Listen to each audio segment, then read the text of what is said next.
She thought she was driving toward forever. The wedding dress waited in the back seat, her vows folded beside it, and hope was louder than fear. But when she reached the city, everything stopped. Her fiancé, another woman, a kiss that shattered her world in seconds. Blinded by tears, she drove into the storm, her heart louder than the thunder. One turn, one scream, and silence. Hours later, a man in a dark suit stopped his car. A millionaire, powerful yet painfully alone. He didn't know her name, but he couldn't walk away. That night, fate rewrote both their lives, because sometimes the end of everything you know is just the beginning of the story you were meant to live. The morning breeze carried a softness she hadn't felt in years. Her wedding dress rested gently on the back seat, wrapped in lace and dreams. Every few miles, she glanced at it through the mirror, imagining herself walking down the aisle. The thought made her heart flutter. Tomorrow she'd finally marry the man she believed was her safe place. Love, she thought, had finally chosen to be kind. The road hummed beneath her tires, steady and familiar, like a heartbeat echoing hope.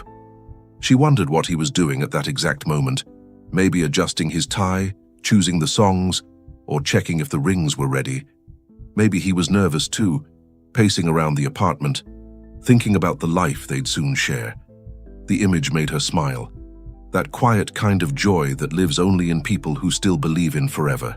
Raindrops began to fall, tapping gently on the windshield like a warning she didn't understand.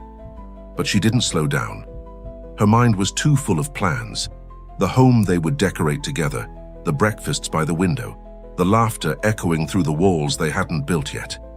She'd spent her whole life waiting for this peace, and she was sure it was finally hers. The sky grew darker as she neared the city, yet her thoughts stayed light. She whispered his name, tracing the letters on the steering wheel like a secret prayer. Just a few more hours, she thought, a few more miles until forever. But destiny was already shifting, preparing to show her that sometimes the road to happiness doesn't lead where you think it does. The city appeared on the horizon like a promise made of light. Her chest tightened with excitement as she turned onto the street where he lived. She parked quietly, her smile trembling with anticipation. She wanted to surprise him, one last sweet moment before tomorrow's vows. But as she stepped from the car, her heart began to race for a reason she couldn't name.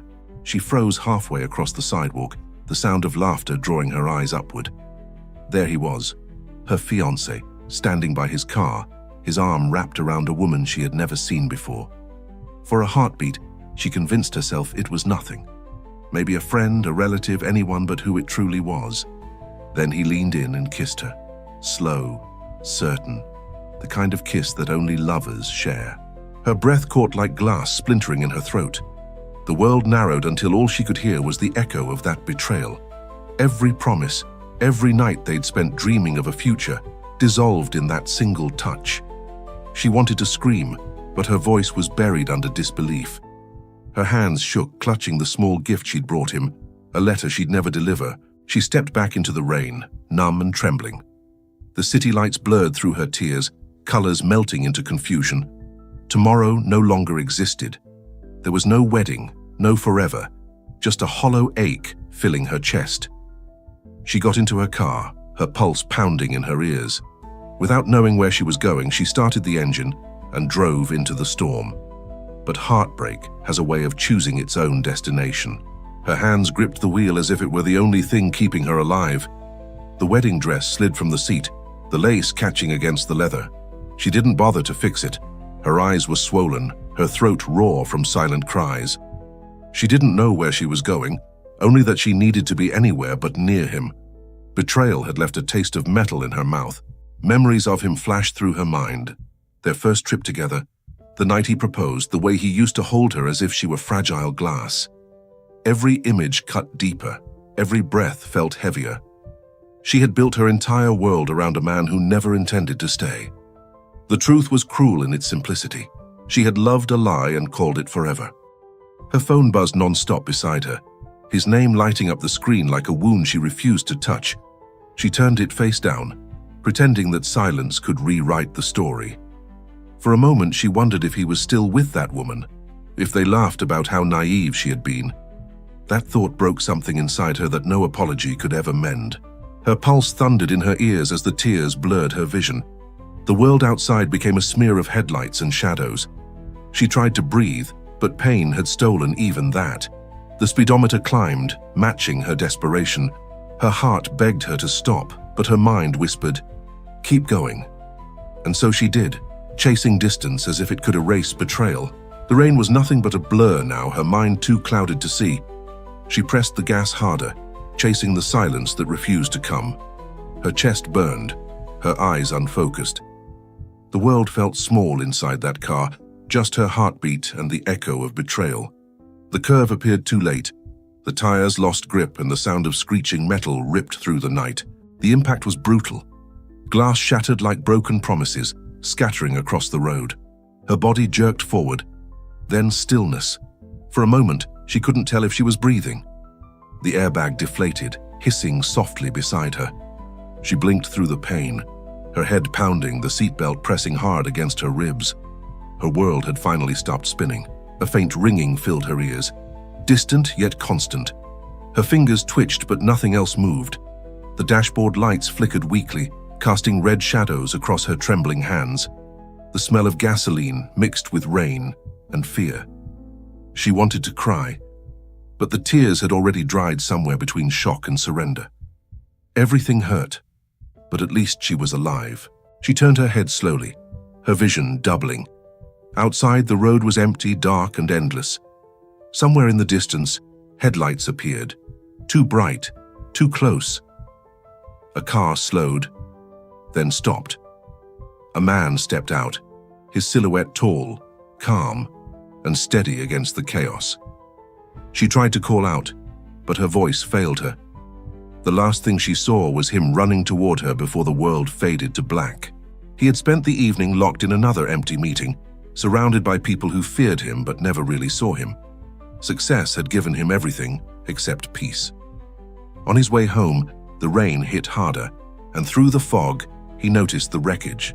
The car was barely visible off the road, its lights flickering weakly. He stopped without thinking. Some part of him couldn't drive past pain. When he reached the car, the world fell silent. She was there, her body motionless, her face streaked with blood and rain. He tore the door open, glass slicing his hands, but he didn't care.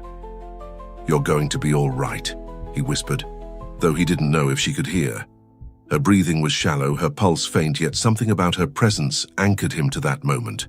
He called emergency services, his voice steady but his chest tight. It wasn't just pity, it was recognition, as if life had dragged him to this exact place for a reason. When the ambulance arrived, he stepped back, watching as they lifted her carefully onto the stretcher. Her head tilted slightly, her lips parting like she wanted to speak, but only silence came. He followed the sound of the sirens. The rain poured harder, but he didn't feel it. Standing there on the deserted road, he looked at his trembling hands and wondered why this stranger mattered so much. For years, he had felt nothing but noise inside his own success. Now, watching the ambulance lights disappear, something inside him stirred, a feeling he thought he'd buried long ago. He got in his car and followed quietly behind.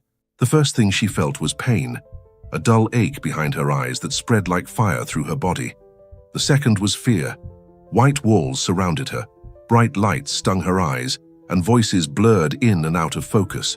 When she tried to sit up, the room spun violently. "You're safe," someone said, but she didn't know who. Safe. The word meant nothing when you didn't even know your own name. She turned her head slowly, every movement stiff and foreign. A man stood near the door, tall, distant, his expression unreadable. He looked like someone who didn't belong in hospitals. "You were in an accident," he said, his tone calm, almost detached. She tried to speak, but the words caught in her throat. "Do I know you?" she whispered. "No," he replied simply, "but I found you." When the doctor came in, his voice softened as he explained the damage. "You're lucky to be alive," he said. "Head trauma can cause temporary amnesia. Memory may return gradually." She listened, staring at her hands, at the thin hospital band around her wrist that meant she existed somewhere she couldn't remember. "Is there anyone we can call?" the doctor asked. Her silence answered for her. He stayed near the wall while the staff left. his eyes unreadable as she tried to make sense of the emptiness in her mind. "Why are you here?" she asked quietly. He hesitated before answering. "Because no one else was." It wasn't kindness, not yet. It was obligation or maybe curiosity. He didn't know why he'd followed the ambulance, only that walking away felt impossible. 2 days later, she was discharged. The nurse folded the papers, explaining slowly, as if repetition could make her memory return. "You'll need rest," she said gently. "Somewhere quiet." She nodded, pretending it made sense, though she had no home to go back to, no name to look up. When she stepped outside, the cold air hit her harder than any wound. She had never felt so lost. He was waiting by his car, his hands in his pockets, his gaze fixed on the distance. "Do you have anyone to pick you up?" he asked. She shook her head. "Then come with me," he said after a pause, his tone almost reluctant. It wasn't an offer. It sounded like a decision he'd already made. She hesitated, unsure whether to trust him, but the truth was cruel. She had nowhere else to go. As the car door shut beside her, the world felt quiet again, too quiet. He didn't look at her, his focus on the road, his silence heavy but not cruel. She studied his face through the reflection, sharp features, eyes that seemed to hold both control and loneliness. "Thank you," she murmured. He didn't answer, just nodded slightly, as if gratitude was something he didn't know how to accept. During the cleanup of the crash, he'd collected what little remained inside her car: a torn purse, a cracked phone, a small leather wallet. Inside was her ID, Emma Reed, 29. A photo had fallen from the wallet, a man smiling beside her, his arm around her shoulders. He didn't know if it was family or love, but he kept it, thinking she'd need proof of a life she couldn't recall. When they arrived, she sat by the window, staring at her reflection like she was meeting herself for the first time. He handed her the wallet and the picture. "This was in your car," he said, his tone even. She traced her fingers over the photo, her brows tightening. "Do you know him?" She shook her head slowly, fear flickering behind her calm. "No," she whispered. "I don't." He studied her reaction without speaking. Something about her confusion felt too honest to question. "I'm not used to people being here," he said finally. "This house is big, and silence gets loud after a while." She looked at him, uncertain whether it was a confession or an excuse. "Then why me?" He shrugged, eyes cold but voice steady. "Because you needed a place, and I needed a reason." Later, as she explored the hall lined with glass and marble, she felt like she'd stepped into someone else's world. His name lingered in her mind. Liam Carter, a name she'd overheard when he'd spoken to a nurse. Everything about him felt controlled, precise, untouchable. Yet behind every word he spoke, she sensed something unspoken, like loneliness dressed in power. And for now, that was enough. The mansion was vast, the kind of place where silence seemed to live in every corner. Emma followed him through the hall, her steps hesitant, her hospital shoes squeaking softly against the marble. Liam walked ahead, measured and quiet, his presence almost intimidating. "You'll stay here," he said, opening a room filled with soft light and stillness. "Everything you need is inside." She stood in the doorway, unsure if she was grateful or scared. "You don't owe me this," she murmured, her voice barely a whisper. He turned, his tone calm, detached. "I know I don't," he said.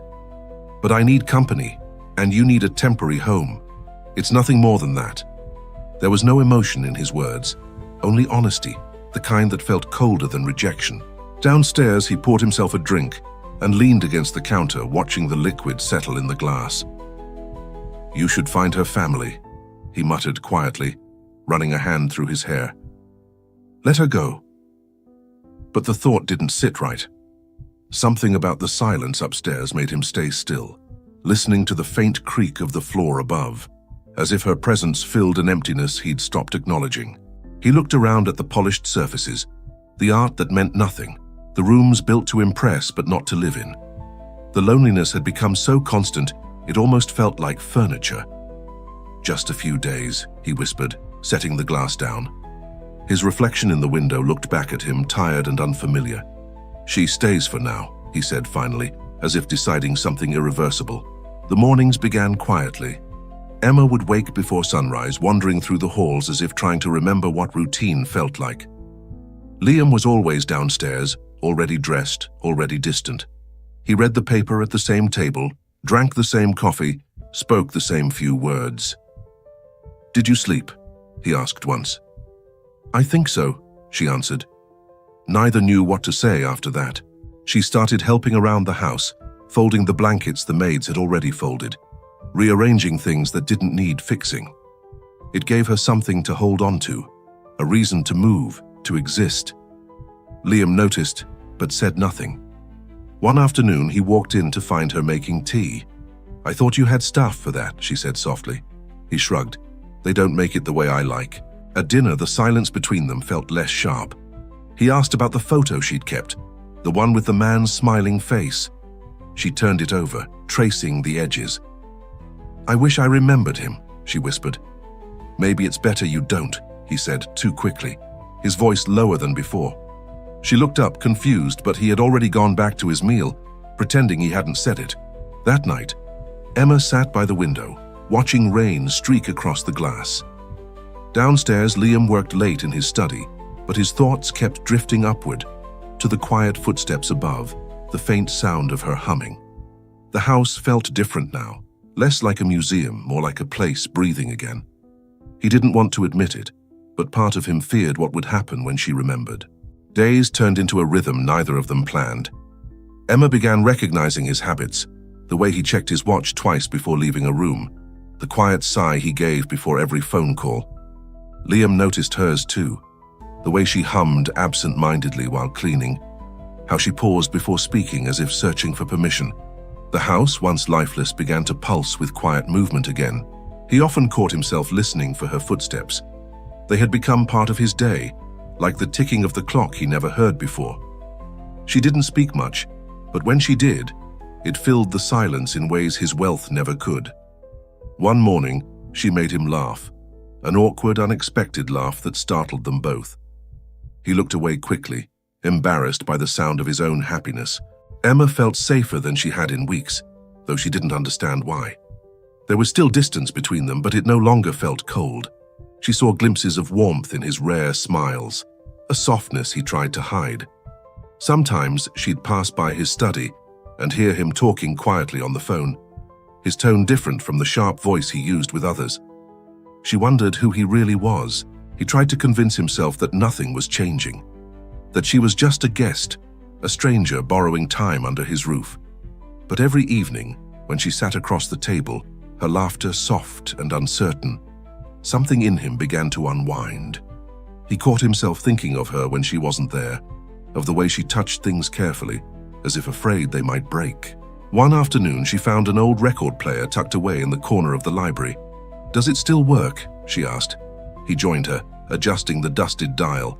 The soft crackle of jazz filled the room, and for the first time, neither felt the need to speak. They sat there quietly, listening. Their shoulders brushed once, an accident perhaps, but neither moved away. That night, as he poured himself a drink, Liam realized how much the silence had changed. It wasn't heavy anymore. It had become something fragile, almost intimate. He thought about the photo she kept beside her bed, about the man smiling beside her. He wondered if she ever looked at it and wished it were him instead, and hated himself for even thinking it. It happened slowly, like light creeping into a room after dawn. One day he caught her smiling at something small, a cup of coffee, a bird outside the window, and realized he wanted to be the reason behind it. The thought unsettled him. Liam Carter didn't chase feelings, he avoided them. Yet somehow every quiet laugh from her chipped away at the walls he had built around himself. Emma began noticing the way he watched her, not possessive but curious, like he was trying to memorize her presence. When their eyes met, he'd always look away first, pretending to check his phone or adjust his sleeve. Once, she brushed against his hand while reaching for a glass, and neither of them moved. The silence that followed was heavier than words, but warmer than distance. The nights grew softer. They started sharing small conversations about nothing and everything. She asked about his favorite city. He said he didn't have one. She asked why. "Because cities are loud," he replied, "and I'm tired of noise." She smiled faintly, realizing he wasn't talking about traffic or crowds. He was talking about life and how lonely it had been before she arrived. He found excuses to linger near her, staying longer at breakfast, walking slower down the hall, passing by the library when he knew she'd be there. She didn't call him out on it, though she noticed. Instead, she began leaving small traces behind: a folded napkin with his initials, a book placed slightly off-center on his desk. Tiny reminders that she was becoming part of his world. Sometimes he'd catch himself wondering what her laughter would sound like outside those walls, if it would echo the same or fade with the wind. He imagined her in places filled with light, not marble and silence, and felt an ache he couldn't name. He told himself it was gratitude, nothing more. But deep down, he knew gratitude didn't make your heart race when she walked into the room. Late one evening, as the rain whispered against the glass, he passed by her door and heard her singing softly. The melody was faint, fragile, and beautiful. He stopped to listen, his hand resting against the wall. For the first time in years, he felt something break open inside him. Not pain, not joy, but the terrifying sweetness of being alive again. The house no longer echoed the same way. Where silence once ruled, laughter began to linger. Soft, uncertain, but real. Emma filled the emptiness without even trying. She rearranged flowers in rooms that hadn't seen life in years, left windows open to let sunlight in. Liam didn't tell her, but he noticed every detail. The mansion that once felt like a cage now breathed with quiet warmth. He started coming home earlier, something his staff found unusual. Meetings that once stretched until midnight now ended before sunset. "You're different," his assistant remarked one morning. He only shrugged, avoiding the truth. Because the truth was simple, Emma had become the calm he didn't know he'd been missing. She brought peace to places inside him success had never reached. Emma, too, began to change. Though her past remained a blur, her present no longer felt like a stranger's life. She smiled more, hummed as she worked, and slept without fear. Sometimes she'd glance at Liam across the room and feel a pull she couldn't name. He still spoke little, but his silences had changed. They no longer pushed her away. They quietly invited her in. One evening, they shared dinner without pretense or distance. The conversation was simple: weather, music, meaningless things that somehow mattered. When she laughed, he found himself smiling before realizing it. It was effortless, human, something he'd forgotten how to be. For the first time in years, Liam Carter wasn't the man with everything. He was just a man who finally felt less alone. It began with a melody, soft, haunting, familiar. Emma froze, one hand pressed against the wall as the tune spilled from the radio. It stirred something deep, a memory trapped beneath layers of silence. That night, she dreamed of headlights cutting through rain, of someone shouting her name, of love mixed with fear. When she woke, the feeling lingered, an ache that had no face, no name, only weight. The next morning, Liam found her at the kitchen counter, pale and trembling, a newspaper clutched in her hands. The headline screamed, "Bride missing after car accident." Her photo stared back, her smile captured beside a man she didn't remember. "That's me," she whispered, staring down at her bare fingers. "If I was a bride. Why don't I have a ring?" Liam said nothing, his throat too tight to speak. He took the paper gently, reading the words she couldn't bring herself to finish. The date matched the night he'd found her. "Maybe it's a mistake," he said, but the certainty in his voice had cracks. Her confusion felt heavier than the truth. Later, when he passed her room, he heard quiet sobs muffled under her breath. He paused at the door, but didn't enter. Some pain wasn't his to touch. The days that followed blurred together. Emma began seeing fragments, a familiar road, a hand holding hers, a voice saying, "Soon." Each vision left her weaker, shaken, torn between two lives. Liam watched from afar, trapped between duty and something deeper. Every moment with her now felt borrowed, like the calm before a storm that neither of them could stop. He appeared one afternoon unannounced. The staff called Liam to the gate, saying a man was asking for Emma Reed. When Liam saw him through the security camera, his jaw tightened. The same face from the photograph she had carried, only older, colder. The man introduced himself as Daniel Hayes, his tone smooth but urgent. "I've been looking for her for months," he said, eyes sharp with rehearsed sorrow. Emma was in the garden when Liam brought him inside. The moment she saw Daniel, her body went still, as if memory itself had stopped her heart. "Emma," he breathed, taking a hesitant step closer. "You're alive." She blinked, confusion shadowing her expression. "Do I know you?" she asked softly. His smile faltered for just a second before he forced it back. "You were going to marry me?" Liam watched quietly, every instinct screaming that something was off. Daniel's charm felt practiced, his grief too polished. Emma, lost in the swirl of half-memories, looked between them like a child caught between two worlds. "I think I remember you," she whispered, though her voice trembled. Liam turned away, his control cracking for the first time as he realized the inevitability of losing her. That evening, the mansion felt colder than ever. Emma packed a small bag, her hands shaking. "He says he can help me remember," she said. Liam stood in the doorway, silent. Every part of him wanted to stop her, but he couldn't, not without revealing too much. "If that's what you need," he said finally, forcing his tone steady. As she walked away, something in him fractured quietly, beyond repair. The suitcase looked small in her hands, too light for everything she was leaving behind. Daniel waited by the door, his smile practiced, his eyes carefully tender. "You'll remember soon," he promised. Emma nodded, unsure if she wanted to. The air between them felt polite, distant. When she looked back once more, Liam stood in the hallway, unreadable, his silence louder than any goodbye. Liam didn't try to stop her. "If you think this is where you belong," he said quietly, "then go." The words cut deeper than he expected. She hesitated, searching his face for something to hold on to, but found only control. "Thank you for everything," she murmured. He nodded once, his posture composed, but inside something in him was unraveling. When the door closed, the house felt empty again. That night, he poured himself a drink he didn't taste. Every corner of the mansion reminded him of her laughter, the soft hum of her voice, the faint warmth she'd left behind. He told himself he'd done the right thing. She deserved her past back, even if it meant losing the present.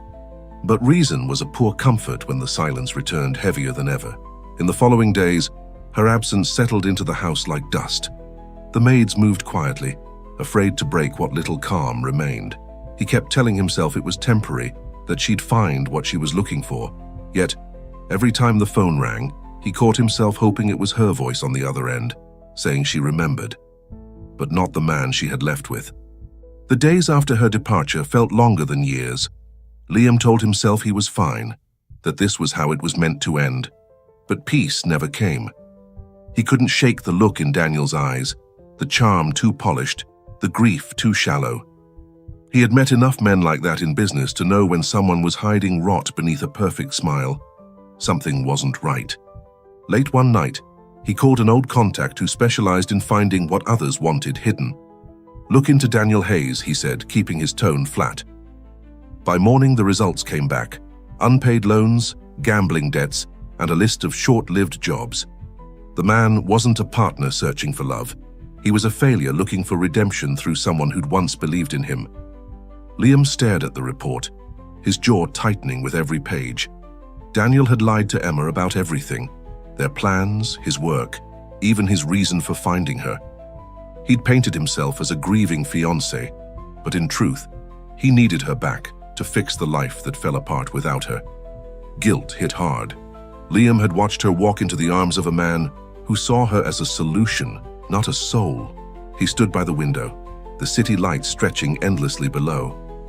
"You've made mistakes before," he muttered to himself, "but not like this." For years, control had been his armor, detachment his survival. Now, emotion had become his weakness. He grabbed his coat and keys, the decision already made. He wasn't sure what waited ahead, but one thought burned clear. He had to bring her home. By the time Liam arrived at the small town Daniel had moved her to, the answers were waiting in plain sight. The neighbors spoke freely, about arguments, about her confusion, about the man who raised his voice too easily.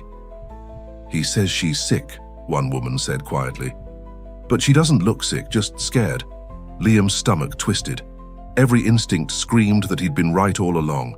He found the clinic where Daniel had taken her for treatment. The doctor, uneasy under pressure, finally confessed.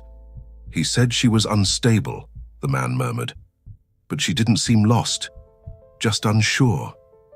He wouldn't let her speak alone. Liam's jaw clenched. Daniel wasn't helping her recover her memory. He was rewriting it. And Emma, fragile and trusting, was beginning to believe his version of the truth. That night, Liam sat in his car reading through the doctor's notes he'd managed to get. Words like confusion, dependency, and emotional control filled the page. The realization hit like a blade. Daniel wanted her weak, malleable, afraid to leave him again. The thought of her under that man's influence made Liam's chest tighten until breathing felt impossible. He knew what he had to do. He started the engine, rain blurring the windshield as his reflection flickered in the glass. For the first time, the line between logic and emotion vanished. This wasn't about guilt anymore. It was about her, about the woman who had turned silence into warmth, who had made him feel alive in a world he'd thought was done with him. "Hold on, Emma," he whispered. "I'm coming." The highway stretched endlessly beneath the storm. Liam's hands gripped the wheel. His knuckles, white as rain, blurred the world into streaks of gray. Every mile felt like a confession. He had waited too long, trusted too little. The GPS flickered, but he didn't need directions. He followed instinct, fueled by guilt and something far more dangerous, the fear of losing her again. Wind lashed against the car, lightning slicing through the dark. His mind replayed every moment, the night he'd found her, her laughter in the kitchen, the way she'd looked at him like she'd known him forever.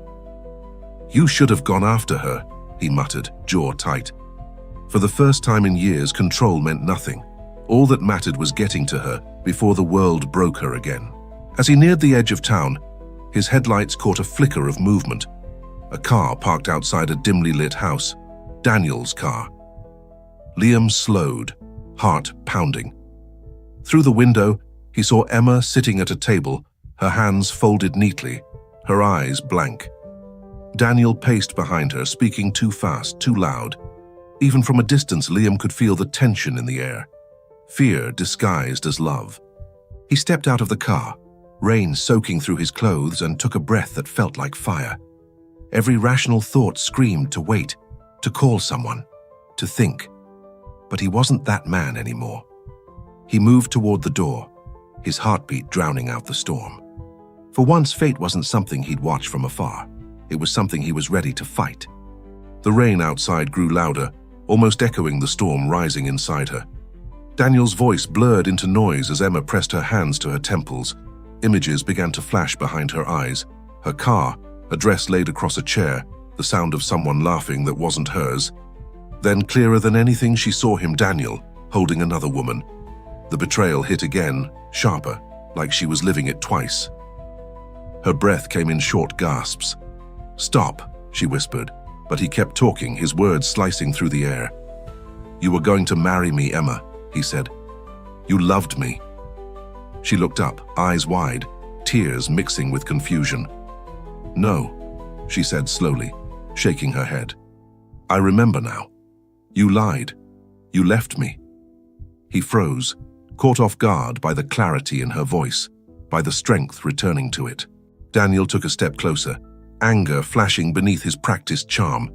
"You don't know what you're saying," he hissed, reaching for her arm, but this time she didn't flinch. "I remember the road," she said, her voice trembling but steady. "I was leaving. You were the reason I crashed." His expression faltered just as the sound of tires cutting through rain broke the moment. The door burst open behind them. Liam stood there, drenched, breathless, eyes locked on her. For a heartbeat, everything stopped. The lies, the fear, the months of silence. Emma's gaze met his, and the weight of recognition flooded through her. "You found me," she whispered, her voice breaking. He stepped forward slowly, his stare fixed on Daniel. "No," he said, his tone low and steady. "I'm here to take her back." The room froze in silence, the only sound the rain hammering the windows. Daniel's face twisted into a mask of anger and fear as Liam stepped forward, each movement controlled but deadly calm. "You've got no idea what you're walking into," Daniel spat. Liam didn't blink. "I know exactly what I'm walking into, a man who confuses love with possession." The words cut through the air like steel. Emma stood between them, trembling, her heart racing as flashes of the past collided with the present. "Stop it," she said, voice breaking. "No one wins this." But neither man moved. Daniel turned to her, his tone pleading but poisoned. "He doesn't love you, Emma. He doesn't even know you." Her reply came sharp, clear, final. "Maybe not, but you hurt me, and I finally remember why I left." Liam's patience broke when Daniel grabbed her arm. He moved fast, pulling her free, his voice low but shaking with anger. "Don't touch her again." The look in his eyes made Daniel step back, realizing for the first time that control was gone. The illusion had shattered. "You think you can save her?" Daniel sneered. "She doesn't need saving," Liam said. "She just needed someone to stop lying to her." Emma's breathing steadied as the truth settled in the space between them. She turned to Daniel, her eyes dry now, her voice calm. "I don't hate you," she said softly, "but I won't belong to you again." She reached for Liam's hand, not out of weakness but choice. Daniel's shoulders slumped as she walked past him. The storm outside roared louder, like the sky itself had decided whose side it was on. The next morning, the rain had stopped. The world outside felt washed clean, the sky pale and quiet. Emma stood by the window of Liam's car, watching the road disappear behind them. She wasn't the same woman who had once driven toward a promise that broke. The pain was still there, but now it felt different, no longer something that defined her, but something she had survived. Liam drove in silence, his hand steady on the wheel, eyes fixed on the road ahead. For the first time, he didn't feel the need to fill the silence. It wasn't heavy anymore. It was peace. "Where do you want to go?" he asked quietly. She smiled faintly, her voice soft but sure. "Somewhere new." He nodded, and for the first time in years, he didn't need a plan. He just needed her there. Days later, the mansion didn't feel like his anymore. It felt like theirs. The distance between them had dissolved, replaced by something quieter, deeper. Emma filled the rooms with warmth again, flowers by the window, laughter echoing down the hall. He didn't hide behind work now. He watched her instead, memorizing the sound of peace. Love, he realized, didn't demand. It healed. One evening they sat by the fireplace, the glow soft against her face. "You don't have to thank me," he said suddenly. She turned to him, smiling. "I'm not thanking you," she whispered. "I'm choosing you." The words landed with a weight he couldn't describe. For once, Liam Carter had no walls left, only truth, and in that truth he found what he'd been missing all along, a reason to stay. The mansion no longer felt like a monument to loneliness. It breathed again, alive with soft sounds and small moments. Mornings began with the smell of coffee and quiet laughter echoing through the hall. Emma had turned the once sterile kitchen into a space that felt like home. Liam often paused at the doorway just to watch her move, realizing that peace could look like this, ordinary and beautiful. He worked less now, no longer chained to the phone or the endless meetings that once defined him. Sometimes she'd bring him lunch in his office, setting the plate down with that same gentle smile that always disarmed him. "You forget to eat," she'd tease. He'd pretend to protest, but truthfully he liked being reminded that someone noticed. Her care wasn't grand, it was grounding. Emma found herself rediscovering joy in small things. Sewing again, reading by the garden, leaving sketches on the counter. Each day felt like a piece of her memory coming back. Not the old life, but a new one she was choosing. Sometimes she'd stop mid-laughter, realizing how far she'd come from the woman who once woke up lost in a hospital bed. Healing, she learned, was quiet and slow, but real. At night, they often sat outside on the terrace, watching the stars over the city. There were no grand confessions, no need for promises, just presence. He'd pour her tea, she'd rest her head on his shoulder, and the silence between them spoke of everything they'd endured. They weren't perfect, but they were free. And for two people who had once lived in shadows, that was everything. Liam had never been a man who believed in timing. His world had always been ruled by logic, by things that could be measured and controlled. But when it came to Emma, nothing made sense. And for the first time, he didn't need it to. He caught himself watching her when she laughed, when she worked, when she existed in his world like she had always belonged there. He didn't need more time. He already knew. He planned the moment quietly, without extravagance or audience. No ring of diamonds, no staged perfection, just something real. He spent days thinking of the right words, though he knew they'd fail him anyway. What he wanted to say was simple. She had turned his house into a home, his solitude into peace. One evening, he found himself pacing the hall, heart pounding like a man half his age. When he finally found her in the garden, she was sitting on the steps, sketching the horizon with a half smile. The sunset painted her hair in gold, and he knew then that there would never be another moment as honest as this one. "Emma," he said, voice low but steady.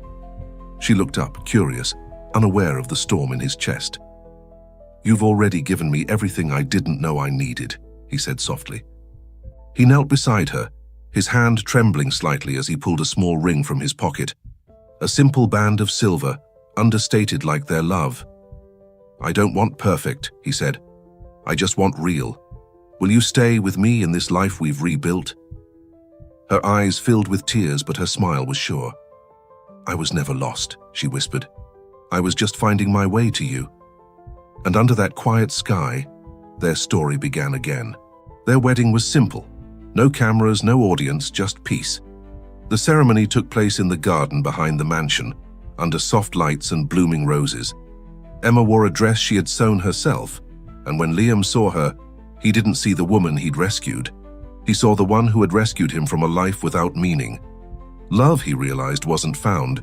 It was built quietly, every day. When she took his hand, the past felt distant, almost like it had belonged to someone else. The betrayal, the crash, the pain, it had all led her here, not as a victim, but as someone reborn. They exchanged simple vows, honest and free of promises they couldn't keep. "No more storms," he whispered. "Only calm." She smiled, tears glinting in her eyes. "We've earned it," she said. After the ceremony, they danced barefoot beneath the fading light. There was no music, just laughter and the sound of peace finally settling in their hearts. The man who once lived in silence now had someone who spoke his language without words. And the woman who once lost herself in love had found home in truth. The past no longer haunted them. It had simply made them ready for forever. Maybe you've been there too, trusting someone who broke you, losing everything you thought was real and wondering if love would ever feel safe again. Emma's story reminds us that sometimes heartbreak isn't the end. It's the turning point. Pain can destroy you, or it can build the version of you who finally learns what real love means. Because true love doesn't always come from who you expected. It comes from who stays when everything falls apart. Have you ever had to rebuild yourself after losing someone you trusted? Tell me your story in the comments. Someone out there might need your words tonight. And don't forget to like, subscribe, and turn on notifications for more emotional stories that will touch your heart and remind you.